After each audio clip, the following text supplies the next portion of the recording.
Tariff पे tariff लगाए जा रहे हैं हमारे डोनाल्ड ट्रंप। मित्र, हमारे प्रिय मित्र, हमारे परम मित्र डोनाल्ड ट्रंप जो है हमारे ऊपर टैरिफ पे टैरिफ लगाए जा रहे हैं कि अब तो आदत सी है मुझको ऐसे जीने में। तो 2020 में आप बैठे हुए हैं, जनवरी में बढ़िया अपना ठंड का मजा ले रहे हैं, दिल्ली की सर्दी जो है तड़पा रही है आपको, और मार्च में अचानक से चाइना में कोई चमगादड़ खा लिया। इन्वेस्टर्स को एक बात ध्यान रखनी चाहिए कि आप मार्केट को टाइम कर ही नहीं सकते। क्या इस टाइम पे लोगों को और बाय करना चाहिए, रुकना चाहिए, क्या करना चाहिए? तो हर क्राइसिस की जो हेडलाइन है वो डिफरेंट होती है। बट कि जिम साइमंस के बारे में मुझे पढ़ाने की कोशिश करेंगे, मुझे दूसरे जिम साइमंस का नाम बताओ, मुझे तीसरे जिम साइमंस का नाम बताओ, मुझे 10 जिम साइमंस का नाम बताओ। Your investing returns can not exceed the returns of the underlying assets. के एक बंदा आएगा, एक बंदा ढोल सी बजा रहा होगा, ढंग ढंग ढंग ढंग ढंग ढंग ढंग ढंग, और एक बंदा अपने आप को लैशेस से मार रहा होता था। ये वही टाइम है कि आपने बैठना है और वो दर्द को आपने जो है भाई सब चुपचाप अपना लेना, खून का घूंट पी लेना। जय हिंद दोस्तों, मेरा नाम है नीरज और आप देख रहे हैं द मनी पॉडकास्ट। आज मैं और वृंदा आपके साथ चर्चा करने वाले हैं एक बहुत इंपॉर्टेंट मुद्दे पे। क्या है वो मुद्दा, वो वृंदा आपको जो है जल्दी से बताएंगी। बहुत सारी न्यूज़ सुनने को मिल रही है आजकल कि टैरिफ पे टैरिफ लगाए जा रहे हैं हमारे डोनाल्ड ट्रंप। तो क्या कहना है उस पे और क्या है एग्जैक्टली? तो बड़ा इंटरेस्टिंग टॉपिक है ये। डोनाल्ड ट्रंप, हमारे मित्र, हमारे प्रिय मित्र, हमारे परम मित्र डोनाल्ड ट्रंप जो है हमारे ऊपर टैरिफ पे टैरिफ लगाए जा रहे हैं। तो मैं अपना पूरा थॉट प्रोसेस डिस्कस करूंगा इस पे, राइट। और सबसे रिक्वेस्ट करूंगा कि पूरी वीडियो को ना एंड तक सुने और नोट्स बनाएं, और नोट्स बना के आप मुझे ट्विटर पे टैग कर सकते हैं, लिंक्डइन पे टैग कर सकते हैं, राइट। और अपने थॉट प्रोसेस भी आप हमें जो है वो कमेंट बॉक्स में समझा सकते हैं। एक बात तो मैं सबसे पहले यहाँ पे बोलना चाहता हूँ कि ये मेरे पर्सनल थॉट्स हैं, राइट। और ये थॉट्स मैं अपने मेंटोर से सीखा हूँ, राइट। और ये थॉट्स मैं अप्लाई कर रहा हूँ। हो सकता है ये थॉट्स आपके काम ना आए, बट फिर भी हो सकता है कि वो आपके बहुत ज़्यादा काम आ जाए। तो आपको सुनना है, और अगर आप उससे एग्री करते हैं तो भी बताना, डिसएग्री करते हैं तो भी बताना। यही रिक्वेस्ट जो है हर व्यूअर से मेरी यहाँ पे रहने वाली है। बहुत सारी तरह की न्यूज़ आ रही होंगी, एक्सपोर्ट्स गिर जाएंगे, जीडीपी गिर जाएगा, राइट। एंड इंडिया को बहुत धक्का पहुंचेगा, इंडिया बहुत पीछे हो जाएगा, इस तरह की न्यूज़ जो है वो आपको सुनने को मिल रही होंगी, राइट।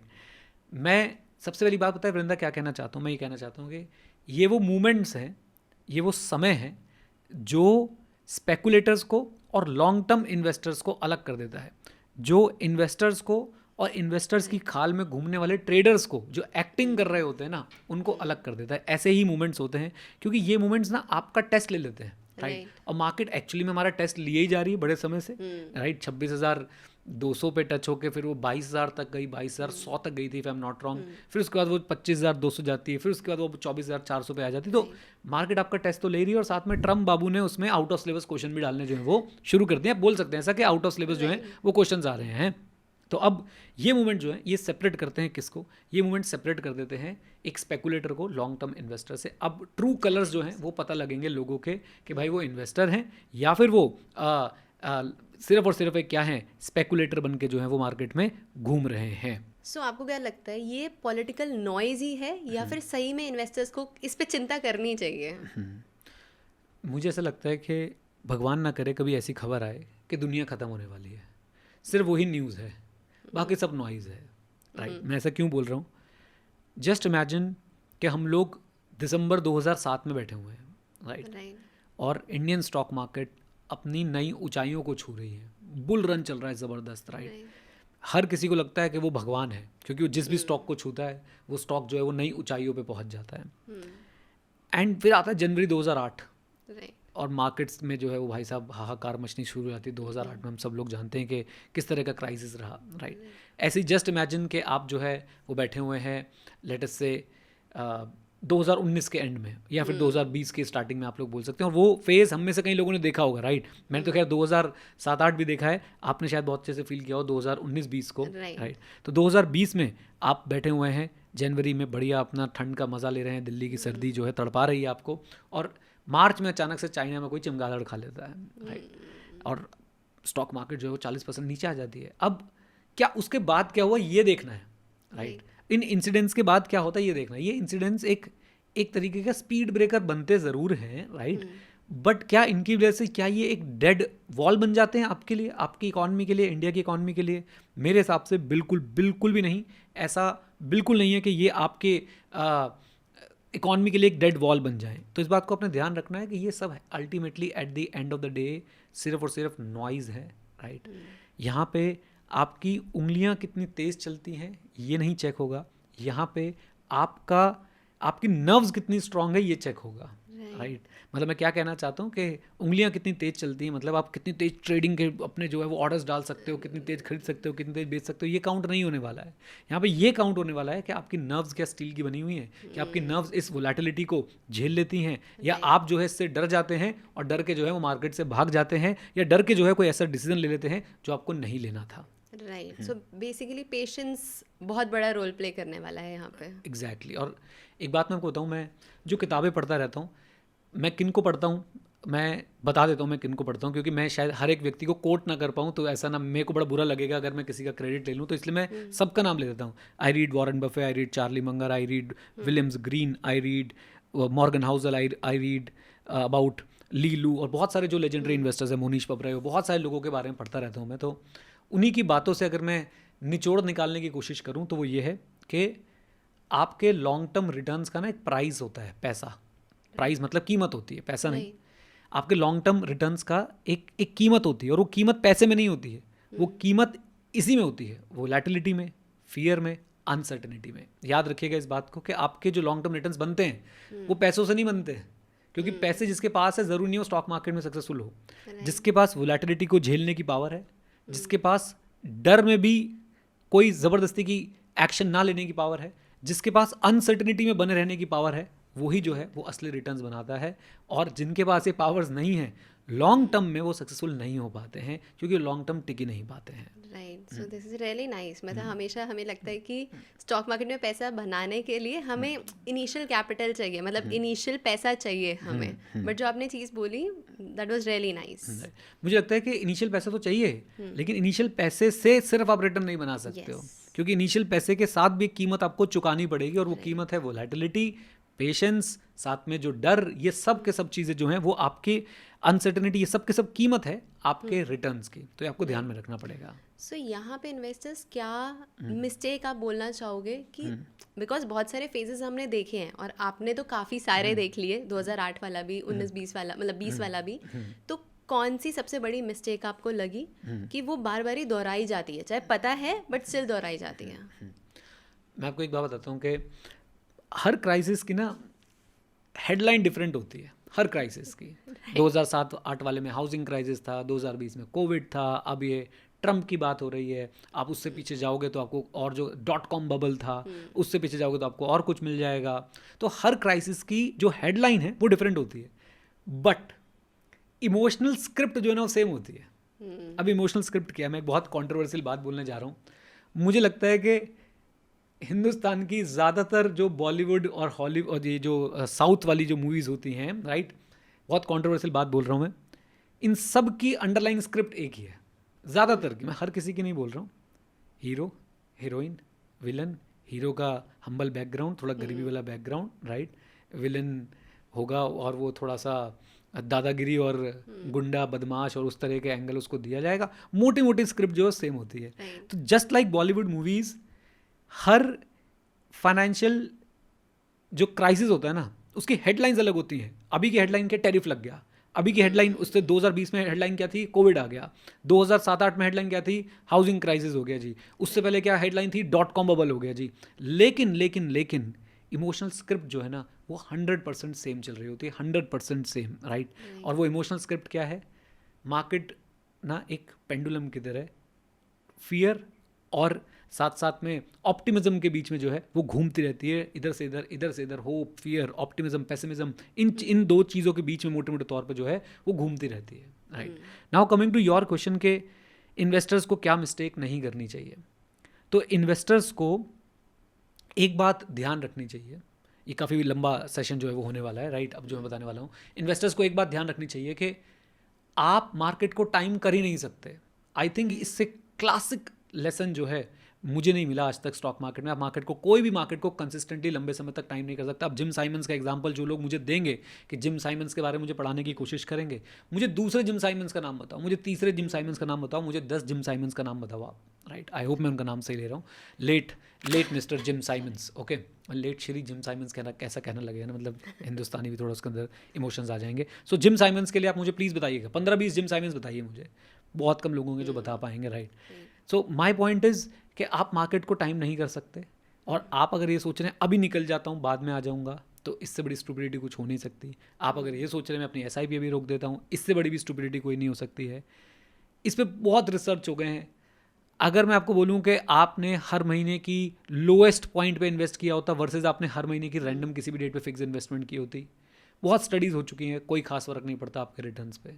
जबकि आपको सरदर्द बहुत लेना पड़ता है ये जानने के लिए कि ये इस महीने का लोएस्ट पॉइंट है कि नहीं, और आप कई बार चूक जाते उस टाइम पे इन्वेस्ट करने से, राइट। तो इन्वेस्टर्स को टाइम करने की कोशिश बिल्कुल नहीं करनी चाहिए। आप अपने प्लान पे स्टिक कीजिए। आपके फाइनेंशियल एडवाइजर्स ने आपको जो प्लान बना के दे रखे हैं उन पे स्टिक कीजिए, या आपने अपने आप सीख के जो प्लान बनाया है आपको उस पर स्टिक करना चाहिए। This is the one thing जो मैं बोल सकता हूँ। पैनिक सेलिंग तो बिल्कुल भी नहीं करनी। मैंने क्या बोला, आपने रोकना नहीं है अपनी इन्वेस्टमेंट्स को, SIP चल रही है उन्हें चलने दो। पैनिक में आके आपने सेल नहीं करना। ये दो ऐसी क्लासिक मिस्टेक हैं जो इस तरह के क्राइसिस के फियर में सबसे ज़्यादा लोग जो है वो कर जाते हैं, सबसे ज़्यादा लोग जो है वो कर जाते हैं, राइट। सो आपने ये तो बता दिया। मेरे को एक और चीज़ लगता है कि ना इन्वेस्टर्स बहुत ज़्यादा ओवर रिएक्ट भी कर जाते हैं साथ में, कि कुछ भी सुना शुरू हो गए। तो उस पर आपका क्या कहना है कि ये ओवर रिएक्शन वाली चीज़ कैसी रोकी जाए? ये सबसे टफ चीज़ है, पता है।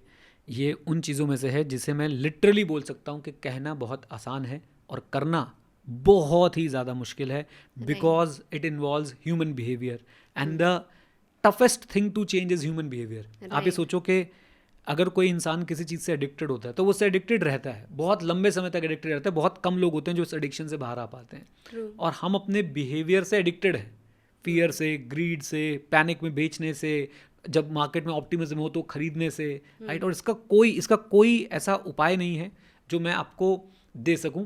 लॉन्ग रन के लिए मैं ज़रूर कुछ बातें बोल सकता हूं कि धीरे धीरे अगर आप इस पर काम करना चाहें तो आप कर सकते हैं। रादर मैं अपनी बात जो है वो बता सकता हूं कि मैंने इस पर कैसे काम किया। Number 1 is read. Number 2 is apply. Read करो, अप्लाई करो, रीड करो, अप्लाई करो। अपना बिहेवियर चेंज करने का सबसे सिंपल तरीका है कि आप रीड करें, आप उसे अप्लाई करें। साथ में आज की डेट में आपके पास बहुत सारी ना इन्फॉर्मेशन के सोर्सेज अवेलेबल हैं। ये हमारी स्ट्रेंथ भी और हमारी वीकनेस भी है। स्ट्रेंथ कैसे है कि आप आज वॉरेन बफे के जो है सारे के सारे वीडियोस देख सकते हो, लेकिन वीकनेस ऐसे है कि आप वॉरेन बफे के साथ बहुत सारे ऐसे लोगों के भी वीडियोस देख सकते हो जिनको कुछ नॉलेज नहीं है, राइट। आप टिकटॉक के, इंस्टाग्राम की वीडियोस भी देख सकते हो। यही वीकनेस है। तो मैं यही कह रहा हूँ कि आपको अपना कंटेंट जो आप कंज्यूम कर रहे हैं वो ध्यान से देखना है, अच्छी बुक्स पढ़नी है, अच्छे लोगों को सुनना है, राइट। उनसे सुन के सीखना है और उसको सीख के जो है अप्लाई करना है, अपने आप को चेंज करना है। तो ये बहुत ज़्यादा ज़रूरी है, and I think this is the only way you can change your behaviour. आप धीरे धीरे इस बात को सीखेंगे। एंड सेल्फ कंट्रोल तो सबसे ज़्यादा इंपॉर्टेंट है ही, कि भाई अपने आप पे आप जो है कितना कंट्रोल बना सकते हैं। ये तो बहुत ज़्यादा इंपॉर्टेंट है, और ये अगेन ये सीखते सीखते ही आएगा। मेरे कहने से, किसी के कहने से नहीं आएगा। जब मैं बोलूँगा आप उसको अप्लाई करेंगे, अपना बिहेवियर थोड़ा बहुत चेंज करेंगे, तभी ये चीज़ हो पाएगी, अदरवाइज नहीं हो पाएगी। क्या इस टाइम पे लोगों को और बाय करना चाहिए, रुकना चाहिए, क्या करना चाहिए? या फिर ऑल्दो आपने बता दिया इस चीज़ को कि पैनिक सेलिंग नहीं होनी चाहिए, बट स्टिल मैं एक बार चाहूँगी क्लियरली आप बता दो। तो मुझे ऐसा लगता है अपना सिंपल प्रिंसिपल फॉलो करिए आप। नंबर 1 SIP नहीं रोकनी है। नंबर 2 पैनिक सेलिंग नहीं करनी है। नंबर 3 अगर पैसे हैं तो उसको ग्रेजुअली लगाइए, राइट। अब ये सारी बातें ना इसमें बड़ी माइन्यूट डिटेल्स भी होती है। तभी मैं बोलता हूँ कि फाइनेंशियल एडवाइज़र आपकी लाइफ में, मैं फाइनेंशियल एडवाइज़र नहीं हूँ, मैं पहले आपको बता दूँ, I am not a financial advisor. But मुझे लगता है कि आपके साथ कोई हो, आपको कोई गाइड करे, मेंटोर करे, या आप खुद सीख लें तो आपके लिए बहुत बेनिफिशियल रहता है, राइट। अब यहाँ पे जो बात है ना कि आपको मान लीजिए अगर किसी के पास लेटर से 1 लाख रुपीज़ पड़े हुए हैं, राइट, और मैं मान रहा हूँ उसका पोर्टफोलियो जो है अभी 10-15 लाख के आसपास का है, ऐसे। अब देखो कितनी अमेजिंग चीज़ है यहाँ पे। अगर इसका पोर्टफोलियो 10 करोड़ का है वर्सेस उसका पोर्टफोलियो 10-15 लाख का, उसके पास 1 लाख रुपये पड़े, तो ये अपने आप में कितनी बड़ी चीज़ हो गई, कितनी अलग चीज़ हो गई है। तो अगर शायद मैं एक आम आदमी के लिए बात कर रहा हूँ जिसके लिए 1 लाख रुपए बहुत मैटर करते हैं, राइट? तो उसको 1 लाख रुपए एक साथ नहीं लगाने चाहिए। ट्रू। उसको ये 1 लाख रुपए आज के समय में ऐसा नहीं सोचना चाहिए कि ओहो मार्केट अब बिल्कुल अपना डाउन बना चुकी है, अब मैं 1 लाख रुपए लगा देता हूँ। नहीं, आपको इस समय अगर आपके पास वो अमाउंट पड़ा है जो आपके लिए बहुत ज़्यादा मैटर करता है, तो प्लीज़ एक साथ इन्वेस्ट ना करके मैं सजेस्ट करूँगा कि आप उसे स्टैगर्ड फॉर्म में धीरे धीरे आने वाले 6 से 12 महीने के अंदर जो है इन्वेस्ट करें, राइट? तो ये 3 चीज़ें अगर आप ध्यान रखें, यू आर गुड टू गो।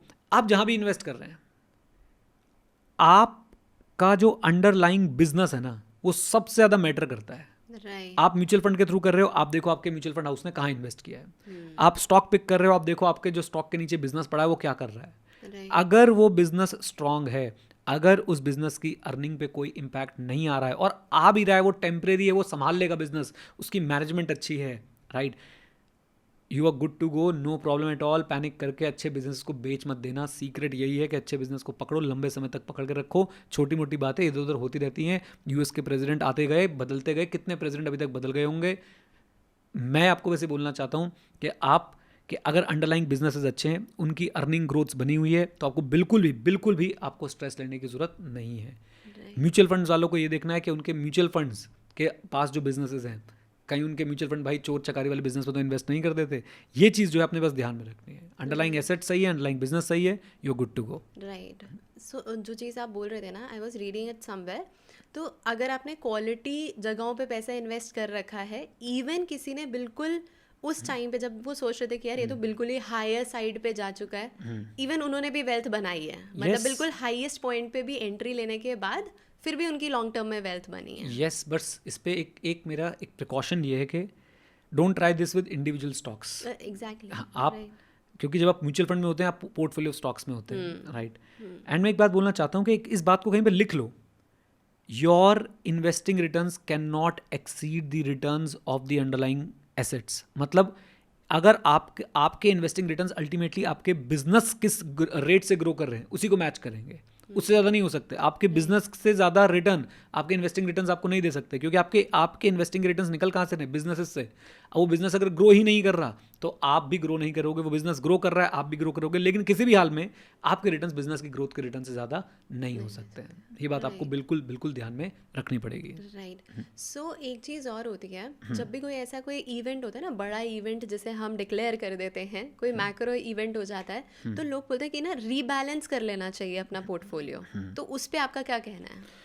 बिल्कुल करना चाहिए। अगर आपको आता है रीबैलेंसिंग, एसेट एलोकेशन के बारे में आपको पता है, तो बिल्कुल करना चाहिए। नहीं तो सीखना चाहिए कि एसेट एलोकेशन क्या है, रीबैलेंसिंग कैसे करते हैं।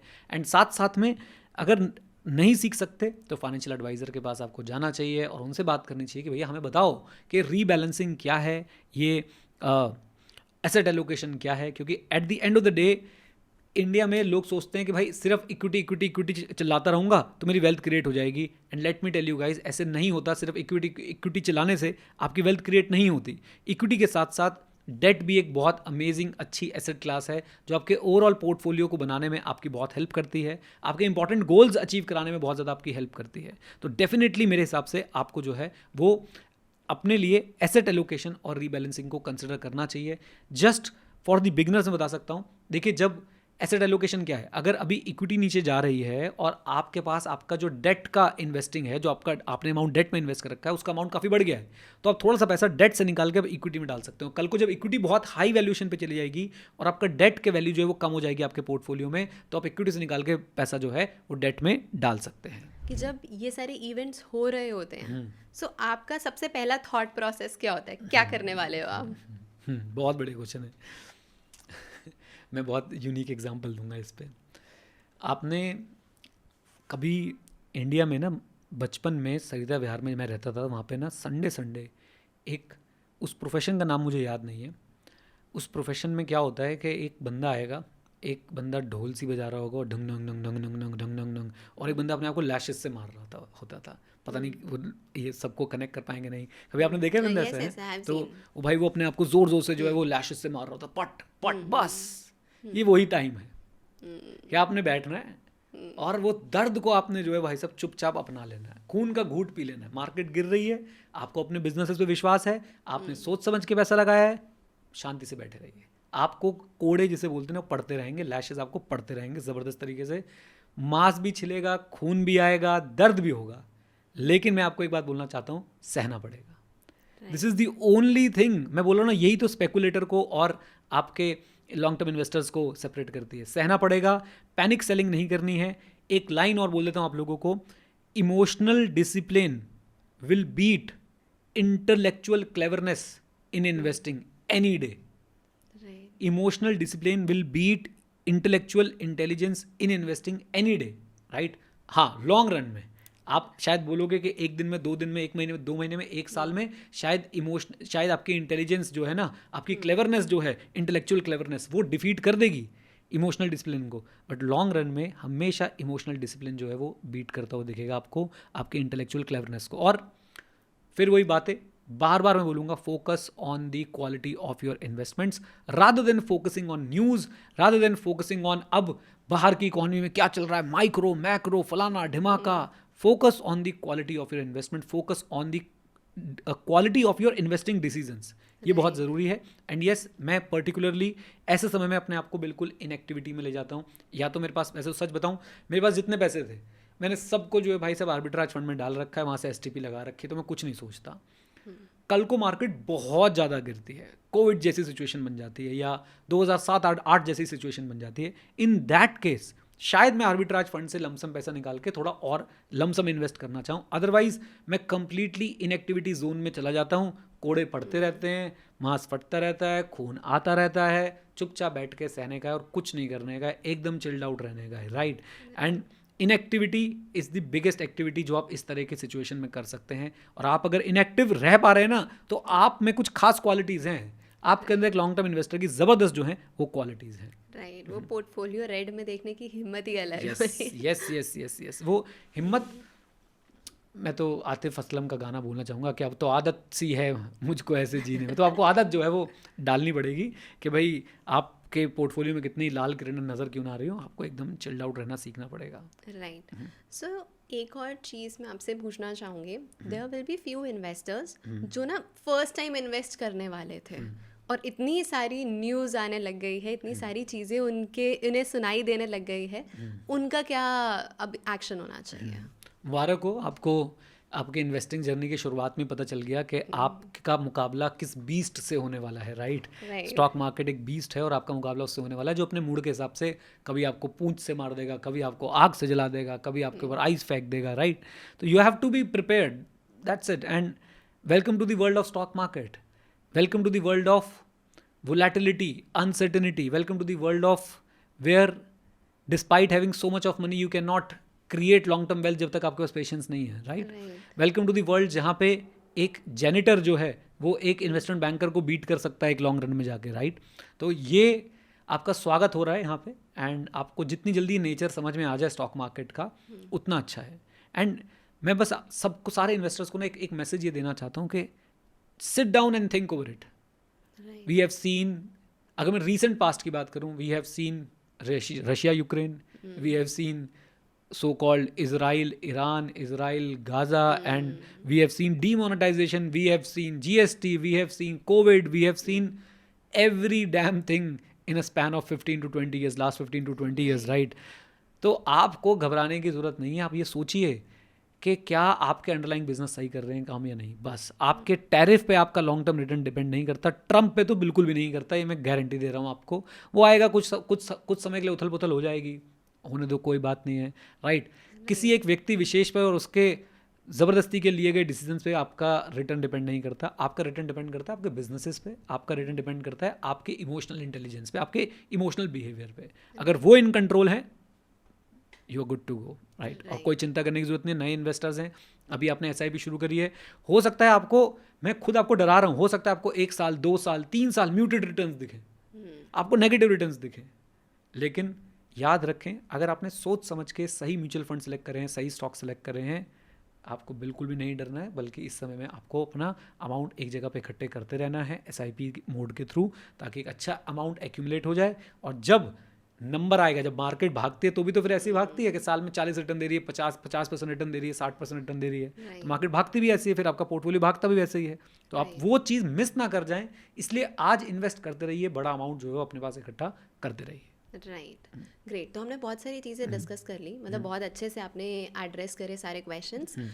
अब अगर कुछ मैंने मिस कर दिया है and you want to add on तो आप बिल्कुल कर सकते हो। नहीं, आई थिंक हमने काफ़ी डिटेल में सारी चीज़ें कवर करी हैं और मैं सबसे चाहूँगा कि आप अपना फीडबैक दीजिए। अगर आप यहाँ तक पहुँचें तो आप वैसे ही बहुत यूनिक हैं, क्योंकि राइट हमने अराउंड 23-24 मिनट की रिकॉर्डिंग करी हो, 23-24 मिनट तक कोई पहुँच रहा है तो या तो वो बहुत ज़्यादा इंटरेस्टेड है भाई साहब इन्वेस्टिंग के सब्जेक्ट में, इन्वेस्टिंग के बिहेवियर में, या फिर वो मुझसे बहुत प्यार करता है। तो ये आपने डिसाइड करना आप कौन सी कैटेगरी में है। आ गए हैं आप यहाँ तक तो बहुत बहुत धन्यवाद। अब बने रहना है आप लोगों ने हमारे साथ, तो चैनल को सब्सक्राइब कीजिए, वीडियो को लाइक कर दीजिए और कमेंट बॉक्स में बताइएगा कि आपके ऊपर किस तरह का इम्पैक्ट आ रहा है, आपके बिहेवियर के ऊपर किस तरह का इम्पैक्ट आ रहा है, आप क्या सोच रहे हैं इस समय, क्या आपके माइंड में चीज़ें चल रही हैं, राइट। चलिए with this note, thank you very much, stay connected, stay at, जय हिंद। और हाँ मित्रों, सीखते रहें, क्योंकि सीखना शुरू तो जीतना शुरू। Bye bye and take care, God bless you all.